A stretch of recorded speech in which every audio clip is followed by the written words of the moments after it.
Batman 144, Legacy number 909, Chip Zdarsky writing with Giuseppe Camuncoli and Andrea Sorrentino on the art. So, yeah, Joker Year One's obviously not been something we've been overly enthusiastic about. I especially hated a lot of things about that last issue. This one's less offensive. I didn't like it that much, but it didn't make me as angry as last time.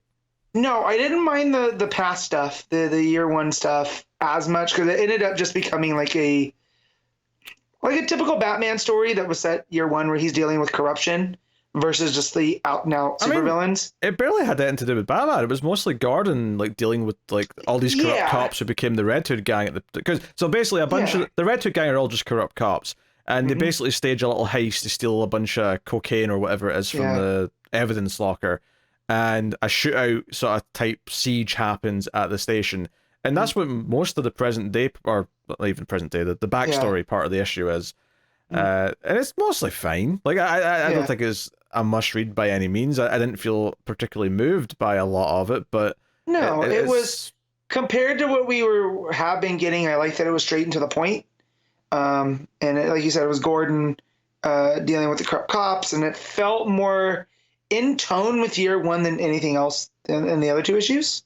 So I appreciate that. The back half of the future story, I really don't like how that resolved.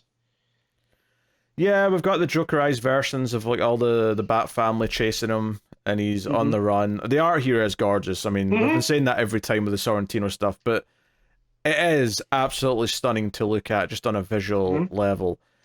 The red hooded Joker that looks like death. Very striking image. As much as I want to hate this deification of Joker, Sorrentino makes it look rad. Hard to be mad at it. Yeah, and Batman goes investigating. Joker's left this clue, and Joker always, this is the big sort of narrative point of this story by the end, and it's particularly in the future segment, is this question of is the Joker, could he have won at any point, but has always let me win eventually so that we can keep doing the dance? Because Joker's effectively given him the clue that'll help solve the Joker virus, this epidemic, which is basically bats, sonar, the sound coming off the bats actually cures this laughter virus. So, and as much as that might sound silly, I will say the best panel of art is absolutely Batman riding a horse with a speaker, and then all the bats chasing him. It is, you could put that on a wall. It looks gorgeous. It does, and I like the way that Sorrentino puts the bat in the frames, right? So as the panels, right? So it's the outline of the bats, and we see the people reacting. Yeah, and we get a close up of Batman on the horse. It looks fantastic. It's gorgeous stuff. It's just your mileage on how you feel about that, because he basically solves that and then goes home and hugs Catwoman. That's that. The stuff in the backstory, which is Joker kidnapping some of these Red Hood dudes because he wants vengeance on the Red Hood gang. He also is already kind of there at the station pretending to be a sad clown, and then I didn't hate that either. That was kind of funny. That was very on brand. It feels Jokery. This is the thing. This issue is mostly fine. I think the weird thing about it, though, is part 3 of the ending to what's supposed to be a story called Joker Year One. Nothing about this felt like, the Joker's now set up and defined. This was his tale of how he became the Joker, or how he left his mark. The first time he left his mark on the city, so that they all would forever be scared of him. Yeah. It just feels like a random enough Joker moment after a couple of weird issues of extra training and stuff that felt I don't know, I don't feel like I got a Joker, not even an origin. I don't want to say origin because I don't want a Joker origin, but even a Joker's first story, I don't even feel like I got that here. I just feel the year one branding too is misleading, because I know that's DC's brand, they want to do all that, but calling this first laugh or something along those lines, where it's kind of, this is the precursor to the Clown Prince of Crime that we're all used to, might have been a little bit of the smarter move, because you're right, it doesn't feel like a year one. No, not at all. this doesn't feel like the final chapter in some kind of like first epic story Mm-hmm. by him. I mean, there is one panel I really like. He kidnaps like one of the corrupt cops, one of the Red Hood Mm-hmm. gang, and he has him like set up in like a hall of mirrors kind of thing. There's a Mm-hmm. panel with Joker coming through a broken mirror holding a butcher knife, Mm-hmm. and it looks like a horror movie moment. And I was like, you know what? And maybe this is because it's making me think of the Garrison King story, Yeah. but it looks like a serial killer coming out from behind this mirror, and I actually think that looks quite cool. And I'm like, yeah, if you'd given me more of this, I might have been having more fun with this. Well, and the way that he says, we're just going to have some fun. And then Camicole's art almost shifts on that final panel that's like a red. It's Joker's face in red, but it looks more ghastly with the, with the lettering kind of taking over the rest of the space. And yeah, it hits the right tone there. Yeah, the ending of the issue is Joker getting back to the bar with all the thugs that beat him up back in the first part of the story, and he locks the door behind him. The implication being that he's going to kill every one of them, and they don't stand a chance. Well, and it homages the, killing Joker with the light going out on the bar, like the neon, Oh, So, yeah, but yeah, nice catch. I also like the when he's standing and he's lit up by the neon behind him. He looks properly creepy. There's the Joker. Yeah. I just don't think any of the story felt like it was getting him to this point. It felt like he just is this now. He's just the Joker now. I didn't really feel like I got. He flipped a switch. There was no, like you said, there was no dimmer knob for him. And like so with Batman, we're used to him.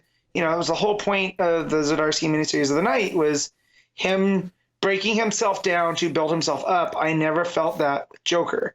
It just felt like he talked to the brain dude and then killed him, and now he's this, person that was locked away. And it's not that interesting. But once we see Joker do Joker things and it makes sense in story, it's not as tough to read. There was just no satisfying feeling of escalation. Not even an arc per se, because again, I don't really want an origin for Joker in the traditional sense. But even just an idea of escalating to the point where he's realizing, oh, I can go bigger and crazier with these things I'm doing. I don't even feel like I got that. I just, know. So the whole idea of weaponization of fear should have been kind of the subtext, and there was none.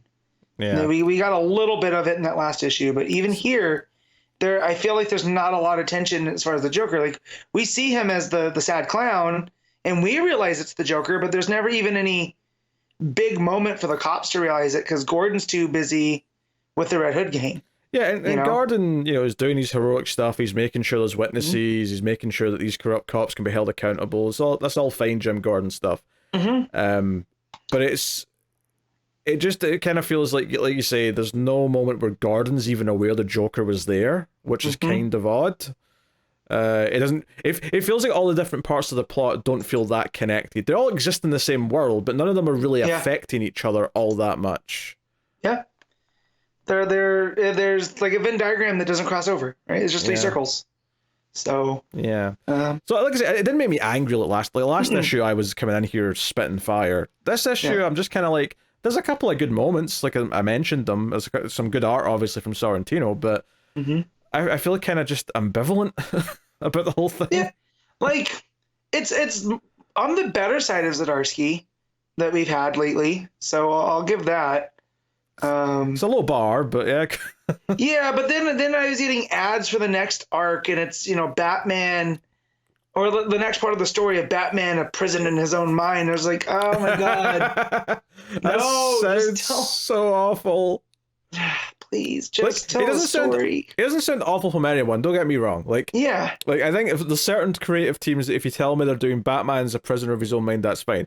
But I feel like everything Zdarsky's been doing on this book with the whole Zur-En-Arrh stuff, the meeting different versions of himself and different Jokers, different Zur-En-Arhs even. Everything about this has all been about Batman dealing with his inner shit, and I feel like I'm sick of it because I don't think he's very good at doing it. Yeah, even him versus Failsafe was a version of Batman, being trapped by his own devices. So I'm like, can we just have a villain that give me? And that's what I kind of liked about this is we had the crooked cops. Like that's the bad guy. We want Gordon to stop him, and Gordon does, and it felt great. And then when you see Joker take revenge on them, that also felt great. So. Yeah, I was just again low bar, but this was an improvement from the I say even the last two issues. So I would agree with that. It is the best of the three Joker mhm. Year One issues, but that is the faintest Yes. of the praise. So Mhm. yeah, I don't think I've got anything to add, to be honest. I think that's Mhm. all I've got. Matt, what are you Yeah. giving Batman 144? I'll give this I forget what I gave last week's, so it's got to be a little bit higher than that. I'll give it a 6.5. I'll give this. I'll go a 6. Yeah. So out of that, or 5.5. I was kind of dancing around that area, but I think I was under a 5. I think I was like a 4 out of 10 I gave last. Yeah.